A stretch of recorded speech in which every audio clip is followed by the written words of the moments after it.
We have a lot of exciting things going on in ARAD this year. We've debuted a couple of different programs, starting with our Distinguished Speaker Series, which brings experts from a variety of different fields, performing and visual arts, from fundraising to the education departments. We bring them to campus to have conversations with us. They usually speak about their work experience or contemporary issues in their field. We have the most accomplished faculty, and these are people who are skilled both in their fields, in terms of practice, as well as people who are the most skilled theoretically. We also have the most selective student body, and that student body includes people who are from all over the world, and our very strong international component, I think, really distinguishes us. We can afford to be very selective in who we choose because we have a very large applicant pool, and that's really quite a luxury. And I'm sure that the people who come here are those who think they're going to both gain practical experience and then also gain some ability to advance their scholarship, their research in the subject. And so I think that there maybe also are people that come because they want to generate the contacts that you get with your peers in a program like this.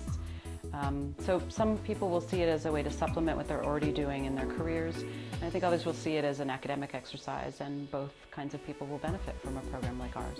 We want to equip our students with both theoretical knowledge as well as very practical knowledge. So we want them to leave with a skill, a very solid skill set, but we also want to teach people how to be very creative thinkers.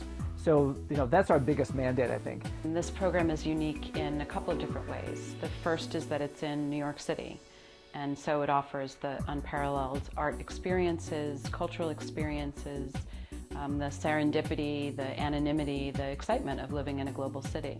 It's just the craziest city in the world. That's one of the prime reasons why I decided to take up this program instead of other programs. I mean, it's right in the middle of New York City, the cultural capital of the world. There's so much happening.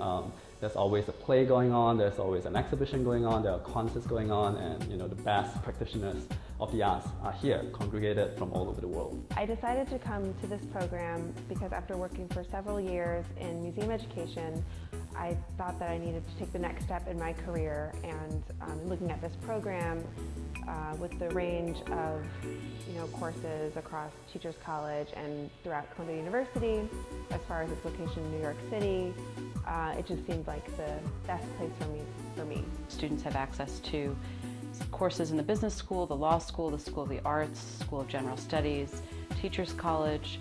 There is an enormous wealth of information, of interesting people, of path-breaking research, and our program offers access to all of those things for our students. So we want to be able to send people out in the world who have been trained in this very, very intensive and comprehensive way, so that in the long run, that arts management and arts managers are going to be of a much higher quality. I think that our students, by the time they graduate, are really well prepared for work in the United States, work internationally, in the nonprofits and the for-profits. I think that they're also prepared to work in policy contexts, to work across different disciplines, to work in new media, to think about fundraising and promotions in a very innovative way. We're looking for people who have proven themselves at the undergraduate level. Secondly, we want people who are experienced. What we've found over the last couple of years, our definition has changed, and we're getting many more applicants from people who are just graduating. But what we're finding with those new graduates is that they have amassed some very interesting internships. And so, those in some ways are just as important to us as people who've been out in the field for a few years. But we have to have people who, both have the book learning as well as have actually been in the field, that they have an idea of what's going on and so on. We have a large group of students that come to us from outside of the United States, and I think they bring an absolutely essential component to our program. I was working in the arts already back in Singapore. I was working with the National Arts Council, so pretty much building a career in the arts before I came to this program, and this program just seemed like a natural extension to what I was already doing. We're biased in people who are committed to the not-for-profit world, people who have a commitment to communities and community outreach, people who are committed to issues such as social justice and diversity. Now, that doesn't mean that we don't accept people who have a commercial orientation, because we do. And obviously we have a number of students who have internships in top-notch commercial places like Sotheby's and Christie's, and then in some very high-powered media corporations. So we're not against that by any means, but I think the general thrust of this program really is towards people who want to have an impact in the not-for-profit world. When we evaluate applications to our program, we take into consideration a lot of different kinds of strengths that students might have. So if your GRE scores are low in one or both realms, it's not a deal breaker for us. We look at the complete package for the students. And so if you have strong undergraduate grades, if you have a very passionate essay that conveys a knowledge of the field, if you have strong recommendation letters, we look at students as a balanced profile. I chose this program because I had worked for several years in museum education, and I really wanted to take the next step in my career, and this seemed like the perfect opportunity for me.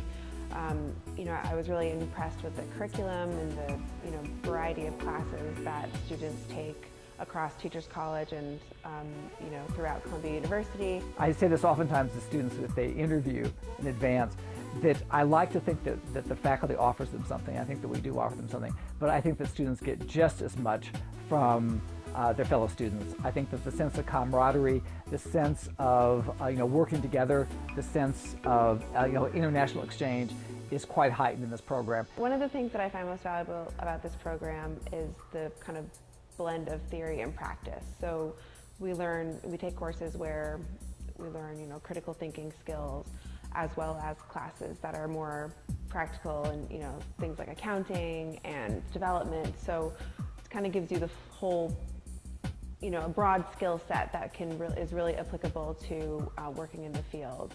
In my first semester here, we did a lot of fundamental kind of courses, looking at the history of how the arts developed in the US, policy making, the various stages of development, so it's been fascinating for me. One of the things I really like about this program is that there are opportunities built in for us to meet with professionals in the field, and that's through projects, through thesis, through the thesis that we complete as part of this program, through special events and so forth. Both Dr. Dubin and myself and the instructors and other faculty that work with our program students have frequent office hours. We are often engaged in coffee hours on Tuesdays.